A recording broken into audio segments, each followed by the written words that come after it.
It was just before sunrise, that time of morning when the sky is painted in soft streaks of pink and orange, when the streets are quiet enough that every distant bark, passing car, or rustle of wind feels amplified. A 27-year-old woman laced up her running shoes, slipped her phone into the armband she always used, and adjusted her headphones. Running was her daily ritual. To her, it wasn't just about exercise, it was therapy, a way to quiet the anxieties of work, family, and life. She opened her jogging playlist, upbeat tracks, steady rhythms, and set out on the path she had taken 100 times before. But this time was different. This run would never end the way she expected. Because, later that morning, investigators would uncover something chilling. Her headphones, still connected to her phone, had been recording during the final minutes of her life. And what those headphones captured was unlike anything they had ever encountered before. That detail, the jogger's headphones recording her last breaths, last words, last terrified screams, would transform a tragic disappearance into one of the most haunting mysteries anyone had ever heard of. And that's where we're going to begin. But before we dive in, I need you to do something. If you find yourself drawn into strange, dark, mysterious true stories, the ones that linger with you long after the screen goes dark, hit subscribe and turn on notifications. Because I promise, what you're about to hear is not just another true crime story. It's a puzzle, a haunting, and maybe even a warning. Now, let's go back to the beginning. The morning ritual. Friends described her as disciplined, almost to a fault. Rain or shine, weekdays or weekends, she ran the same trail near her neighborhood park. It wasn't particularly secluded, early risers often walked their dogs there, and by 6:30 a.m. it would be buzzing with commuters. That morning, she messaged her roommate a quick "headed out now" text before locking the door. The roommate, half asleep, barely registered it. Nothing seemed unusual. She started her jog at 5:37 a.m. The app on her phone logged the pace, steady, unhurried. Her route cut through residential streets, then curved into a wooded section of the park, where the street lamps grew sparse. That stretch always unnerved some people, especially in the dim light before dawn. But she wasn't easily rattled. She was used to this. At least, until that morning. The first strange sound. The audio file recovered later begins almost innocently. There's the faint thud of sneakers against pavement, the rhythm of her breathing, music playing faintly in the background. Then, about 12 minutes into the jog, something interrupts it. A sound. At first, it's hard to tell what it is, a crack, a shuffle, maybe branches breaking under weight. She slows down, as the recording picks up the quick change in her breathing. She pauses her music, and for a moment, there's silence. Only the faint wind is audible. "Hello," she says. Her voice is calm, not alarmed. More curious than afraid. She waits, but no one responds. After a few seconds, she exhales sharply, almost like she's shaking off her nerves, and resumes jogging. It seems like nothing. Just a trick of the forest. But then, minutes later, it happens again. This time the sound is closer. Louder. Suspense tightens. Listening to the recording is like slowly walking into a nightmare you can't wake up from. You know what's coming, but you don't know when. At 5:53 a.m., she stops again. Her breathing is more erratic now. "Is someone there?" she asks. There's no response. But you can hear it, faint, almost buried in the background, a second set of footsteps. The footsteps keep pace with her. When she slows, they slow. When she speeds up, they quicken. This is the moment where you, as the listener, start to feel her fear. And you can hear it in her voice when she mutters under her breath, "Okay, this is weird." She's trying to calm herself down, trying to convince herself she's imagining it. Because rationally, she knows this park is safe. Rationally, she knows other joggers use this trail. Rationally, she knows it could be anything, an animal, another runner, a coincidence. But the headphones captured more than just sound. They captured the change in her breathing, the subtle tremor in her voice, the way her footsteps shift from measured jogs to hurried strides. The recording makes you feel like you're right there, jogging beside her, trying to see what she saw, or didn't. The last phone check. At 5:59 a.m., her phone buzzes. The microphone picks up the faint alert of a notification. She checks it. For a few seconds, the shuffling stops. She hesitates, maybe debating whether to call someone. But she doesn't. She slides the phone back into her armband and keeps going. This decision, seemingly small, seemingly harmless, becomes one of those chilling what-ifs that everyone who later heard the recording would agonize over. What if she had called? What if she had turned back? What if she had run toward the road instead of deeper into the park? But she didn't. She pressed forward. The voice. At 6:04 a.m., the recording changes everything. Because in the background, faint but undeniable, another voice is captured. It's low, male, and muffled. You can't make out the words, but the tone is unmistakable, harsh, clipped, and directed at her. Her footsteps stutter. She gasps audibly. What? Who's there? No answer. She says it again, louder this time. Who's there? The voice doesn't reply, but the recording captures movement, rapid, heavy, closing in. Her pace quickens into a run, and her breathing becomes ragged, panicked. The final stretch of Act 1 is chaos, her voice crying out, the sound of something or someone chasing, her headphones bouncing wildly as she sprints. And then, the file cuts off. Not because the phone died. Not because she stopped recording. But because something, or someone, stopped her. The hook. When investigators recovered her phone hours later, abandoned near the edge of the trail, they found the file intact. Those final recorded minutes became the single most important piece of evidence in her case. But here's the thing. When experts enhanced the audio, they discovered something even stranger. Something no one could explain. Something that changed everything about what really happened to her that morning. What the audio revealed. The discovery of her phone, lying face down in the dirt at the edge of the trail, was the first clear sign to investigators that something had gone very wrong. Her headphones were still connected, tangled, one earpiece torn loose, as if ripped during a struggle. But it was the audio file inside that phone that chilled them to their core. At first, detectives assumed it would be straightforward. They'd listen to the jogger's last moments, identify the pursuer's voice, and maybe even hear something, a name, an accent, a unique phrase, that could narrow down suspects. They didn't expect what they actually heard. The audio lab. The local police department didn't have the best equipment for audio analysis. So they called in a specialist from the state crime lab. This wasn't unusual, enhancing recordings was standard in difficult cases, but the urgency in this case was different. Everyone who had already heard the unenhanced audio agreed on one thing: there was something unnatural about it. The jogger's final breaths were obvious. Her frantic footsteps, her sudden panic, the unmistakable sound of pursuit. That much was clear. But buried under those sounds was something else. Static. Not ordinary static, this was rhythmic, pulsing, almost patterned. The analyst described it as a kind of distortion that doesn't fit with environmental interference. And the strangest part? It seemed to respond to her voice. When she shouted, "Who's there?" the distortion grew louder, sharper, almost like an echo, but an echo that was arriving too quickly, too close. When she screamed during the final seconds, the distortion peaked, spiking into a sound wave so violent that the software nearly failed to process it. It was as though something in the recording wasn't just being picked up, it was interacting. The second voice. The analyst slowed the file down, layer by layer. And that's when they found the second voice. Not the faint male one that investigators already noted, the gruff, human-sounding voice. This one was different. This one wasn't human. It was low, guttural, almost subterranean, and it bled through the distortion itself. No matter how they filtered the file, no matter how they scrubbed the noise, the second voice clung to the track, as if it were part of the recording medium itself.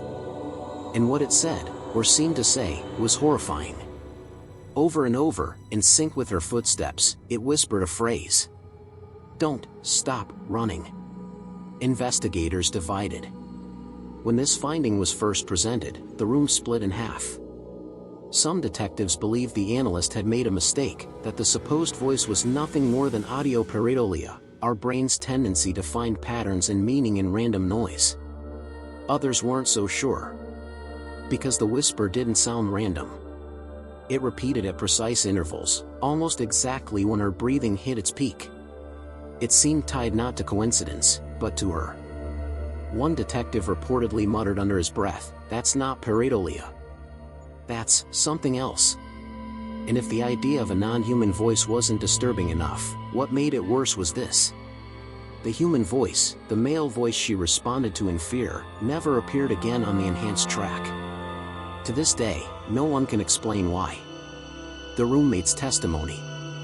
Back at the victim's apartment, her roommate gave detectives a crucial piece of information. The jogger wasn't a believer in the paranormal. She didn't like scary movies, didn't dabble in ghost stories, and always rolled her eyes when friends talked about haunted houses or supernatural encounters. But 2 weeks before her disappearance, she'd said something strange. They'd been sitting on the couch late at night when she told her roommate that during her morning runs, she sometimes heard things. Not people, not footsteps, but whispers.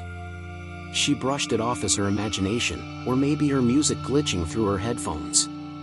But she mentioned one detail that made her roommate uneasy. The whispers always came during the exact same stretch of trail, the wooded path, just before sunrise. And the whispers always said the same thing. "Don't stop running." The experts weigh in. The case quickly gained media attention, and with it, speculation. Podcasts dissected the audio, YouTube analysts slowed it down frame by frame, and skeptics argued that the voice was a byproduct of overlapping sound waves. But others weren't so sure. Paranormal researchers chimed in, claiming that the voice resembled phenomena captured in electronic voice recordings, or EVPs. These are sounds, supposedly of spirits, that are often heard only through playback devices, not in real time. Some argued that the jogger's headphones, with their sensitive built-in mic, might have accidentally recorded something beyond normal human hearing. But if that was true, what exactly had been chasing her? The family's anguish. For the jogger's family, none of these theories mattered. They didn't want paranormal explanations. They wanted justice. They wanted an arrest. Her mother begged detectives to stop focusing on ghost voices and start looking harder at potential suspects. "My daughter didn't die because of static," she told reporters. "She died because someone was there, someone followed her, someone took her from us." And she wasn't wrong.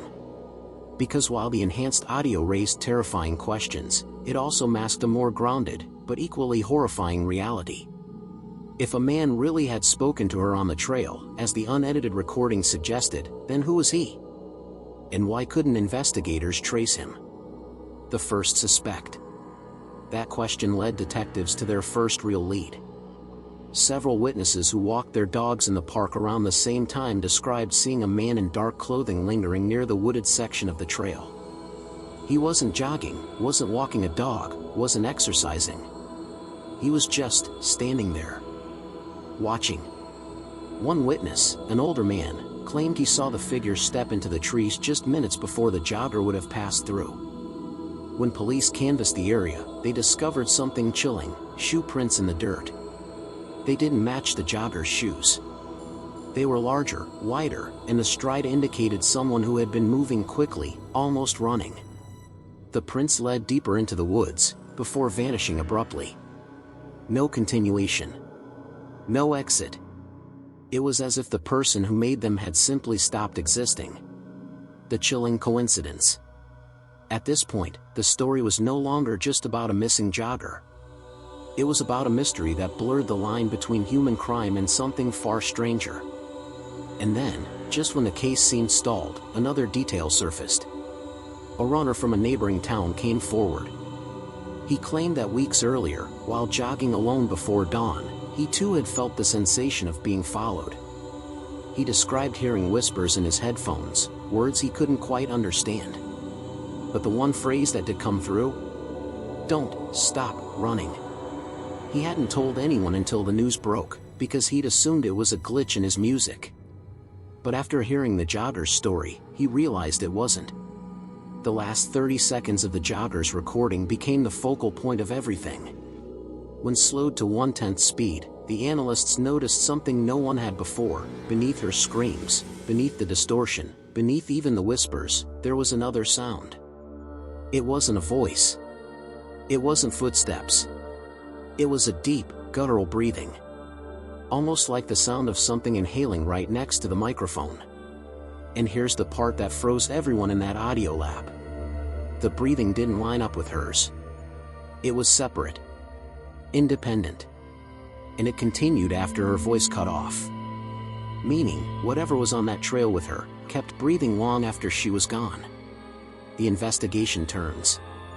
By the time investigators finished analyzing the Jogger's recording, the story had exploded into national headlines.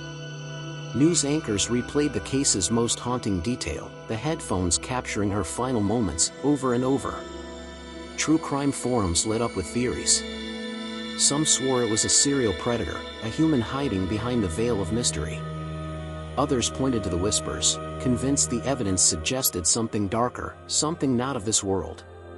But in the command center, detectives didn't have the luxury of speculation. They needed answers. And the deeper they looked, the more disturbing the contradictions became. The forensics divide. The footprints in the dirt, the missing woman's phone, the headphone cord torn as if yanked mid-stride, these were all tangible, physical pieces of evidence. They screamed human involvement. Someone was there. Someone chased her. But the enhanced audio told a different story, whispers and human, static that responded like language, and breathing that continued after her own had stopped. The investigative team fractured. One side pressed forward with the obvious theory, this was a case of abduction, possibly homicide, committed by a man who had stalked her on the trail. The other side hesitated, pointing out that if it were that simple, why hadn't a single shred of her clothing, blood, hair, been found? They had no body. No trace. Just a phone. It was as if she had been swallowed by the woods themselves. The father's plea. Her father went on live television, his voice shaking with anger and grief. He stared directly into the camera and said, "Whoever did this to my daughter, you're still out there. And we're not stopping until you're found." His plea moved millions. Tips flooded the hotline, sightings of strange men in parks, stories of joggers being followed, rumors of unmarked vans cruising neighborhoods.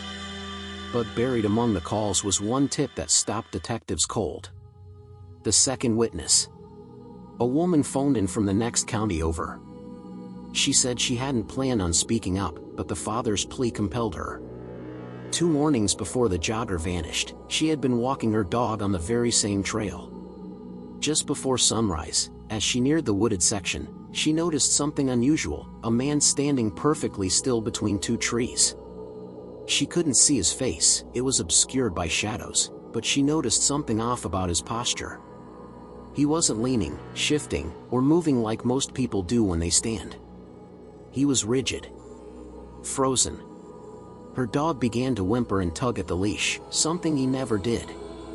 The woman felt so unsettled that she turned back early, abandoning her usual route. When detectives asked her to describe him, she hesitated. "Tall," she said. "Dressed in dark clothes." But the strange thing, it wasn't just that he was still. It's that I never actually saw him walk away. 1 second he was there, and when I looked again, he was gone. The police search. Armed with this new account, detectives organized a full-scale search of the wooded trail. Dozens of officers combed the area, looking for hidden campsites, discarded clothing, anything. They found nothing. But one officer, venturing farther off the trail, discovered something strange.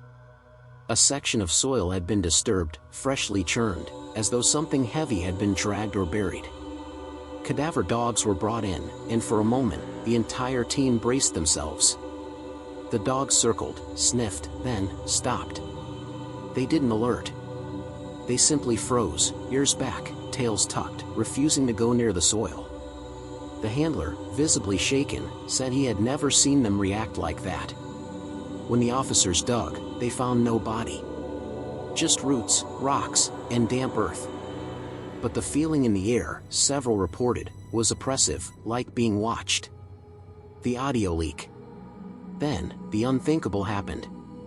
Despite strict orders to keep the Jogger's recording confidential, a portion of it was leaked online. Within hours, it had spread across social media. Millions of people were listening to the final moments of a terrified woman's life. The clip was only 30 seconds long, but it was enough. Her panicked footsteps, her desperate cry of "Who's there?", the heavy distortion, and then, just faintly, the whispered phrase, "Don't stop running."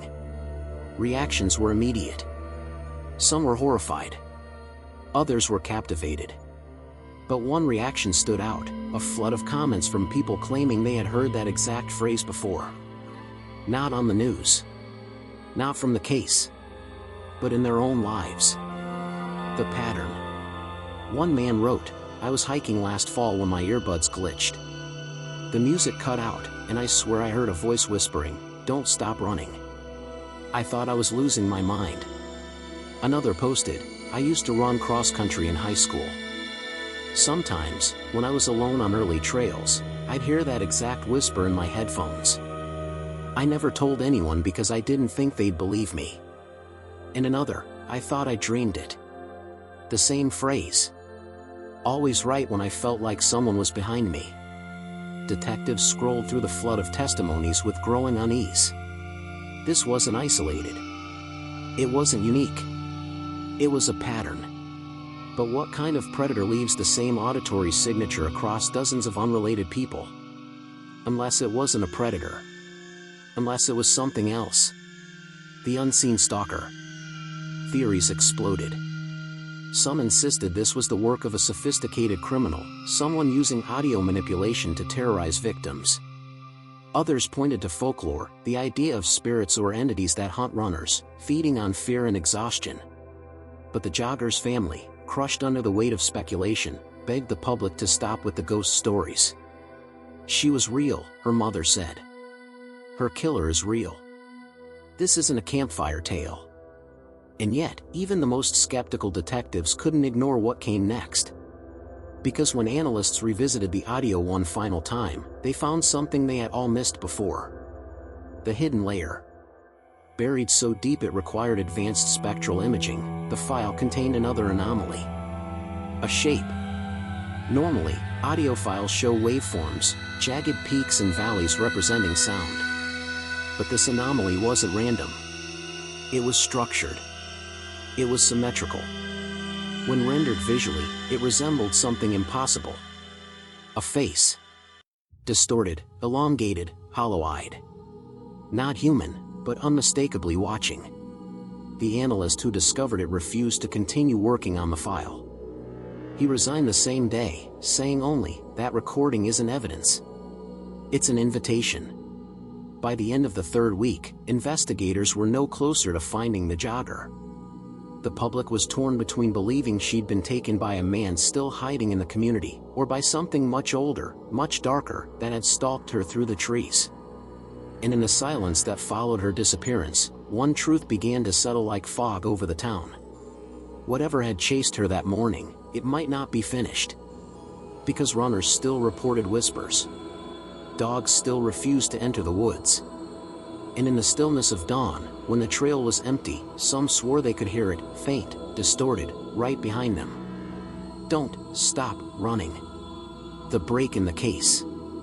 For weeks, the investigation had felt like running in circles. Detectives had no body, no confirmed suspect, and no way to reconcile the contradictory evidence, footprints pointing to a human pursuer, whispers pointing to something else entirely.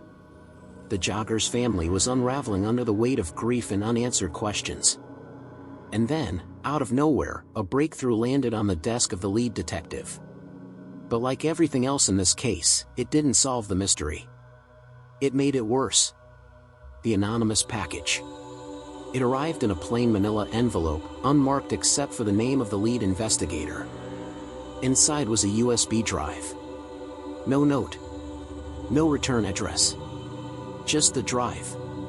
Protocols demanded caution, cybersecurity swept it first, ensuring it wasn't malware. Once cleared, they opened it. The folder contained exactly one file, a video, timestamped the morning of the jogger's disappearance. The footage wasn't from police. It wasn't from any official source. It looked handheld, like a cell phone recording. The angle was shaky, as though the person filming was trying not to be noticed. And the first thing visible in the frame was her. The missing jogger. The jogger on film. She was running, just like the audio had captured. The timestamp matched the precise window of her final jog. But this was no ordinary footage. At first, it showed her jogging normally, her breath visible in the cool air, her headphones in place. She slowed down, looking behind her. Clearly unsettled. Then she stopped, pulled one headphone loose, and called out, "Hello?" Just like on the audio. But here's the thing, in the video, there was no one there. No pursuer. No man in the shadows. Nothing. Only trees. Only fog. Only her, looking into empty woods as though she was hearing something invisible. The shadow figure. At the 3-minute mark, the camera jolted, as though the person holding it had shifted suddenly. The jogger had frozen in place, staring directly into the tree line. And that's when the frame caught something. A figure. Tall. Thin. Motionless. Standing between the trees.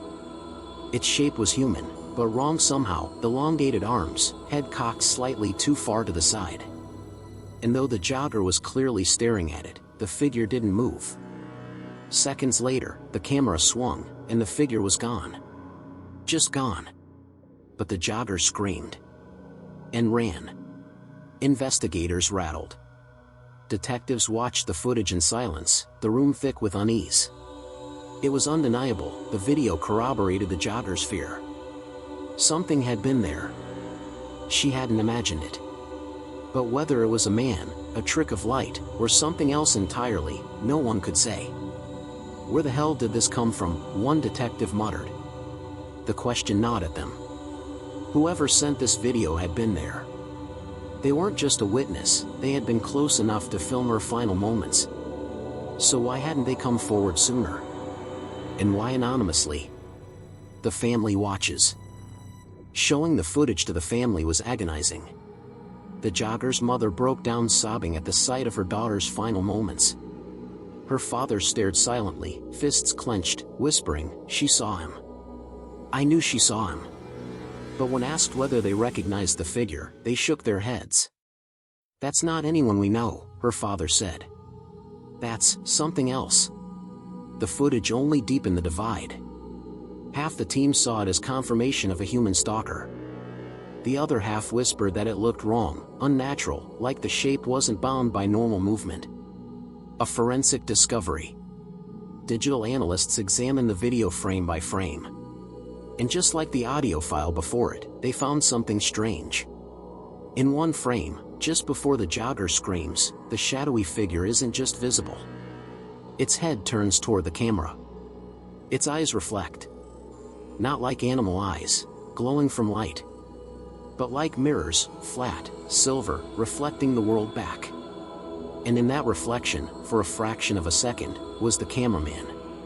The figure filming the jogger. The problem? The cameraman's face didn't match anyone in police databases. And worse, when the frame was enhanced, the reflection showed the cameraman standing far closer to the jogger than the video itself implied. Almost behind her. The town reacts. When word leaked that new footage existed, panic spread through the community. Joggers abandoned the trails. Parents forbade their kids from walking to school. Rumors swirled of a phantom figure that appeared only at dawn. Every morning, police received calls from terrified residents reporting sightings. Most were false alarms, shadows, strangers, paranoia. But one call stood out.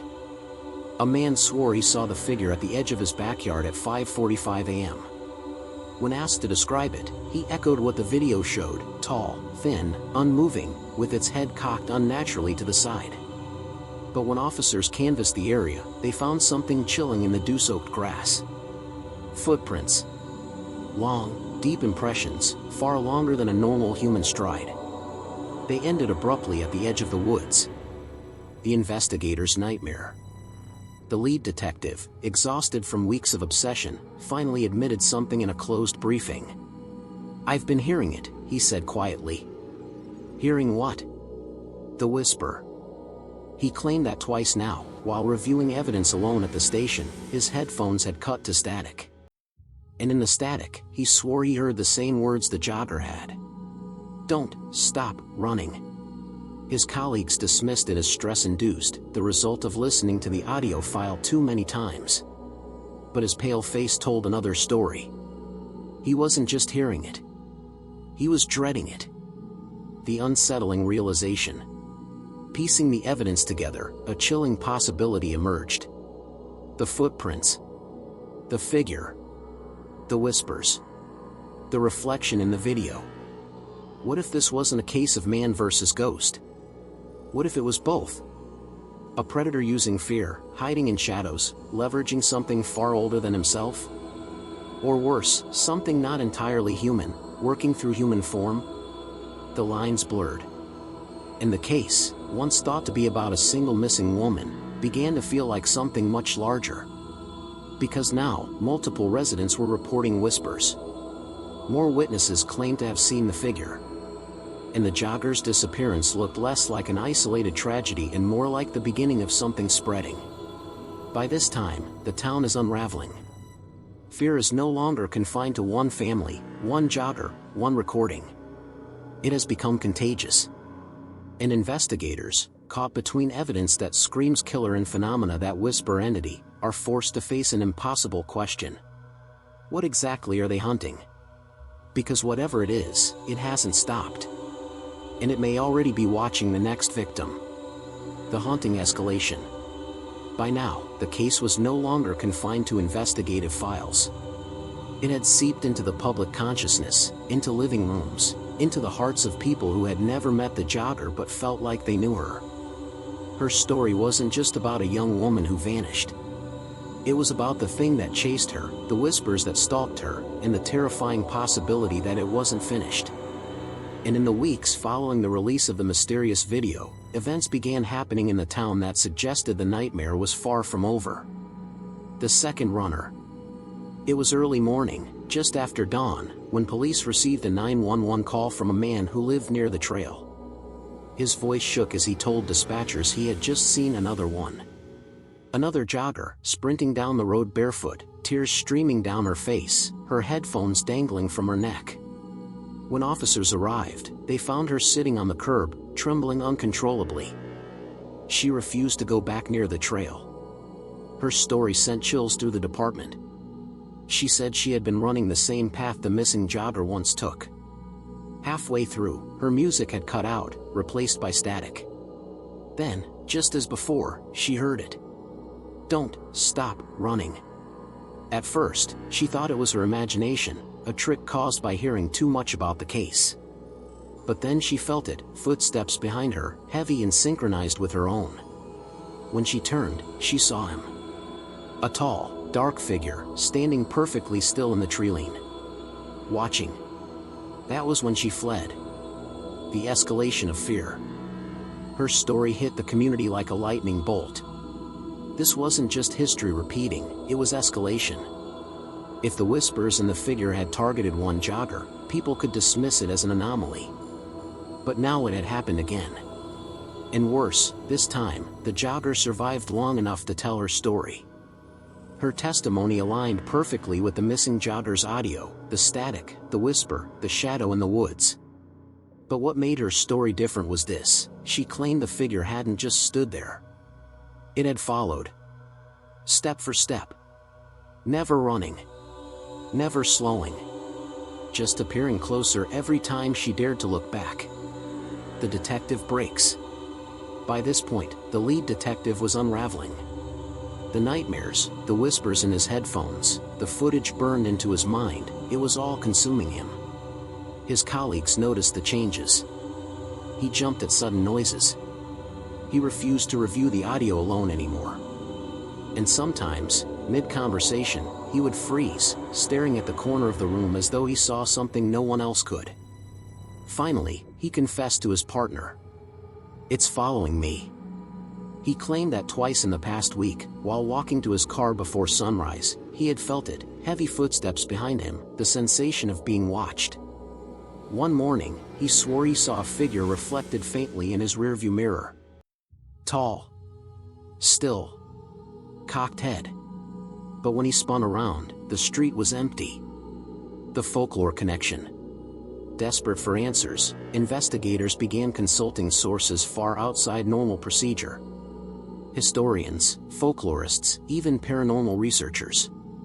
One name came up repeatedly: the Watcher of the Trail.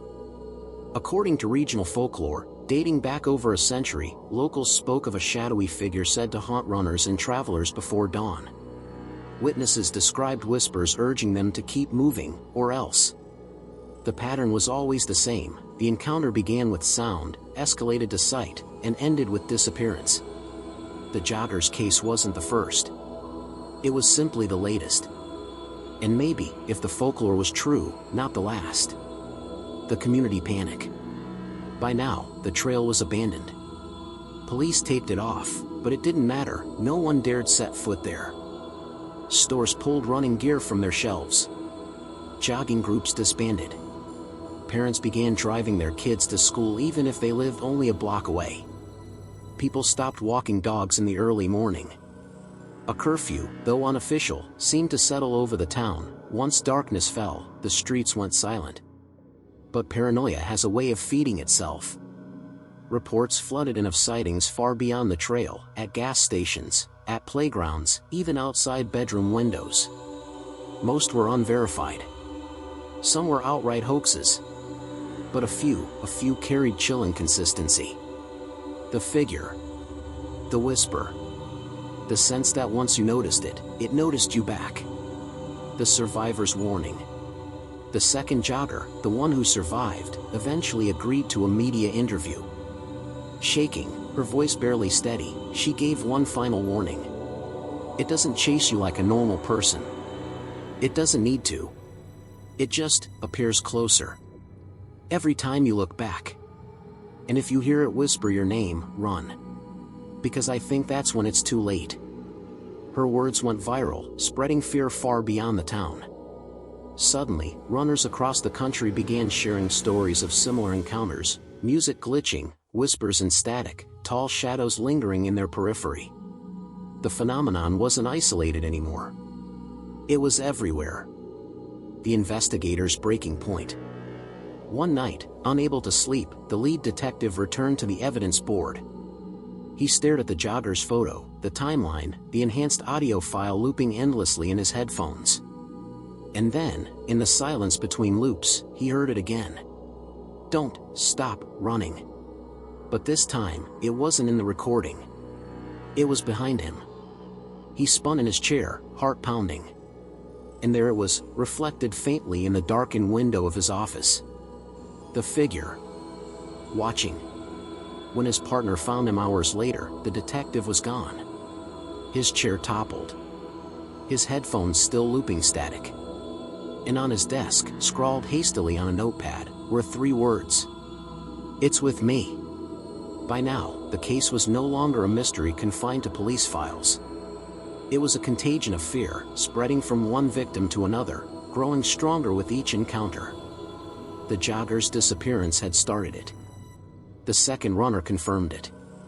The detective's vanishing sealed it. And the town knew, whatever the figure was, whatever the whispers were, it wasn't done. Because the truth of the Watcher of the Trail wasn't just that it hunted. It chose. And once it chose you, it never let go. Into the trail. The trail was silent. No wind in the trees. No rustle of small animals. Even the morning birds seemed to avoid the place now. It was as though nature itself knew better than to wander into the shadow of the Watcher.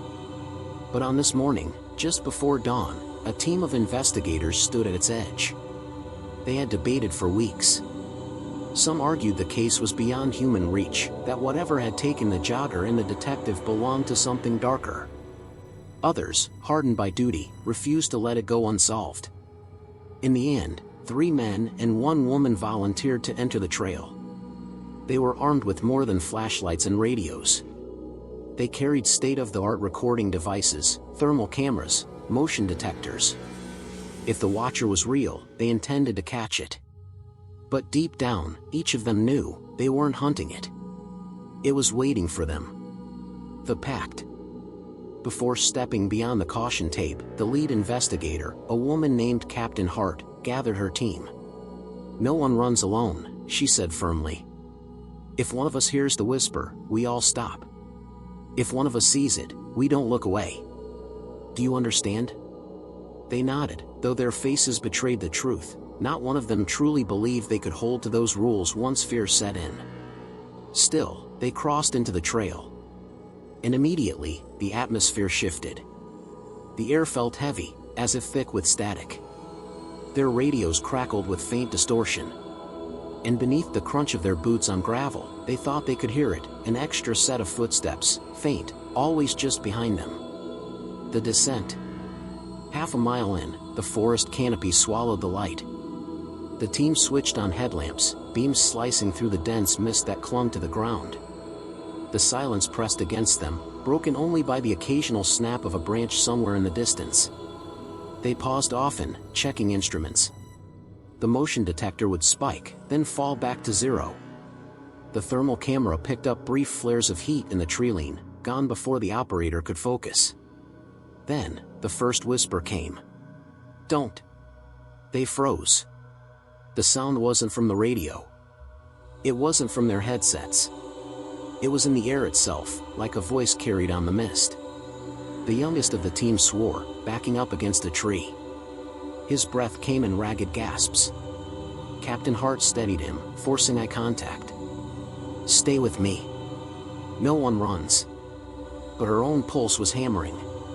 Because even as she spoke, she saw something behind him. A figure. Tall. Still. Watching. When she blinked, it was gone.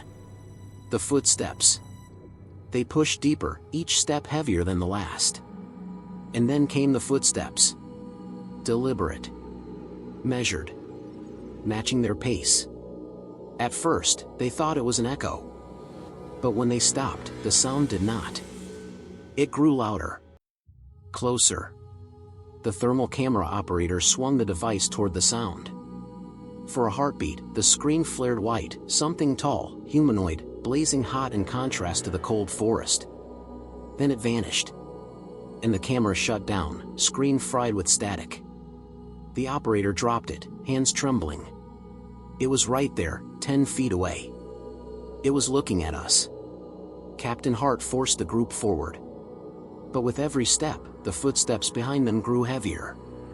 As if whatever followed was no longer content to linger in shadows. The voice. 3/4 of the way down the trail, they reached the clearing where the jogger's headphones had been found. The grass here still looked singed, as though something had drained the life from it. The team spread out cautiously, instruments scanning. That's when the whisper came again. "Don't stop running." But this time, it wasn't a whisper. It was a chorus. Multiple voices, overlapping, rising and falling in eerie cadence. Men, women, even children. Some were sharp, others distorted, like recordings played backward. The team clapped hands over their ears, but the voices were inside their heads, vibrating through bone, impossible to block. One of them, Officer McKay, screamed and bolted. "No! Don't look back!" Hart shouted. But it was too late. He vanished into the mist. His flashlight beam winked out as though swallowed. The chorus of voices grew louder, almost triumphant. The confrontation. Panic tore through the remaining 3. But Hart forced herself to hold ground. She raised her radio, though she knew it was useless. "This is Captain Hart. If anyone hears this, this thing is real. It's not human. We're not hunting it, it's hunting us. And it already knows our names." static answered. Then, from the treeline, the figure emerged. At first, it was nothing but silhouette, taller than any man, body impossibly thin. Its head cocked at an unnatural angle. It didn't move forward. It didn't need to. Every time they blinked, it seemed closer. 10 feet. 7. 4. Its face was nothing but blur, shifting like smoke, features rearranging as if it wore every victim it had ever taken. The chorus of voices cut off, and a single voice replaced it. The joggers. Help me. The sound nearly broke Hart. She wanted to run to it, to believe the woman was still alive. But the rational part of her knew that was a lure. And the moment she stepped forward, she would never come back. The collapse. The last thing Hart remembered was the ground shaking.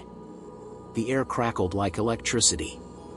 The mist swirled violently, and the figure extended one impossibly long arm toward her. Her body convulsed as though struck by lightning.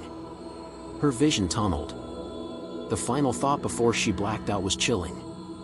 It doesn't want to kill us. It wants to take us. The aftermath.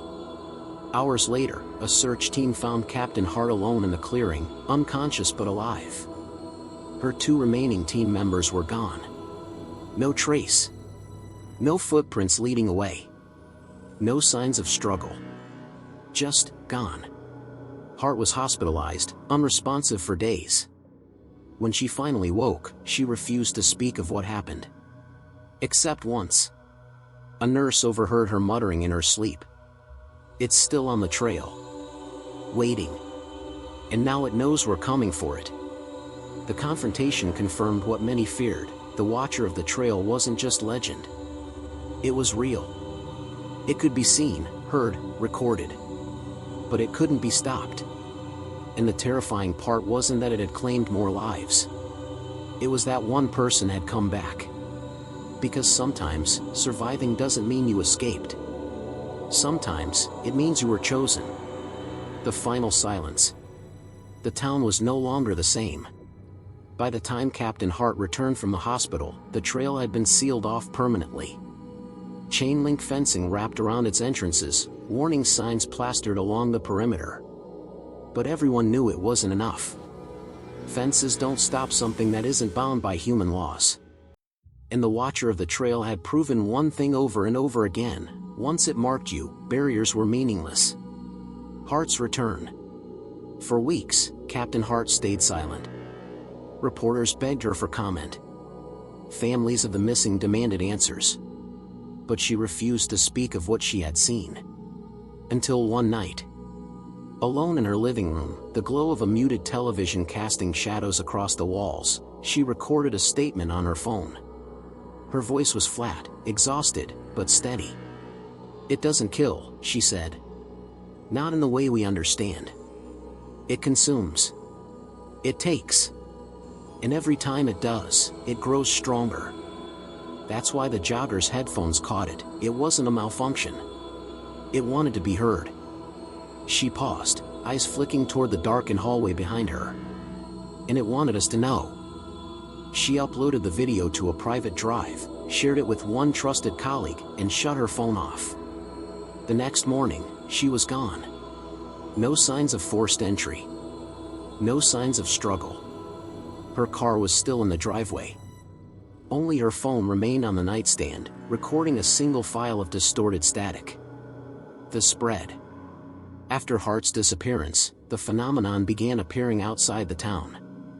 A runner in another state posted to social media that her playlist had suddenly cut to silence before a whisper filled her ears: "Don't stop running." A truck driver on an isolated highway claimed he saw a tall figure standing in the road ahead. When he swerved to avoid it, his dashcam froze, locking on a single frame of blurred static. A teenager live streaming a walk through her neighborhood froze mid-sentence, eyes wide, before her feed cut out. The final image, a tall shadow just over her shoulder, spread across the internet like wildfire. The watcher was no longer bound to a single trail. It was spreading. The experts' warning.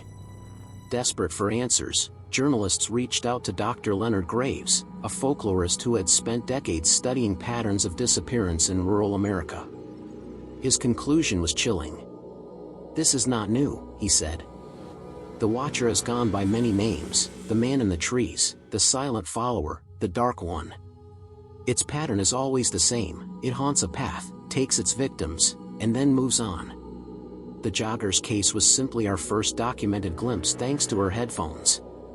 But it has been here long before us. And it will be here long after. He leaned closer to the camera during the interview, his eyes haunted. "And the most dangerous thing we've ever done is acknowledge it. The family's torment." The Jogger's parents never left town. They held vigils at the edge of the trail, even after it was fenced off. One evening, her mother claimed she heard her daughter's voice from the other side of the barrier. Soft. Begging. "Mom, please, help me." She ran toward the sound, clawing at the fence until her hands bled. When others pulled her away, she collapsed, sobbing. "It wasn't her," she whispered. "It sounded like her." But it wasn't. From then on, she never returned to the fence. The detective's journal. Months later, a construction crew tasked with dismantling an old ranger station near the trail found something behind a wall panel, a small leather-bound journal. It belonged to the missing detective. The entries began normally: dates, observations, frustrations with the case. But as they progressed, the writing became frantic, scrawled across pages with increasing desperation. One passage stood out. "I see it everywhere now. In the corner of mirrors. In reflections on glass. Even in my dreams. It's not following me anymore. It's inside. The whisper doesn't stop when I take the headphones off. I think it's learning my thoughts. And I think soon, it won't need to whisper at all." The final page was a single phrase, repeated over and over until the ink tore through the paper. "It knows I'm writing this." The final recording. A year after the Jogger's disappearance, an anonymous file surfaced online. No one knew where it originated, but experts confirmed it matched the audio signature of her recovered headphones. The file was 13 minutes long. It began with silence. Then, faintly, the sound of running footsteps. Her breathing quickened. Static flared. And then came the whisper, "Don't stop running." But unlike the original file, this one didn't end there.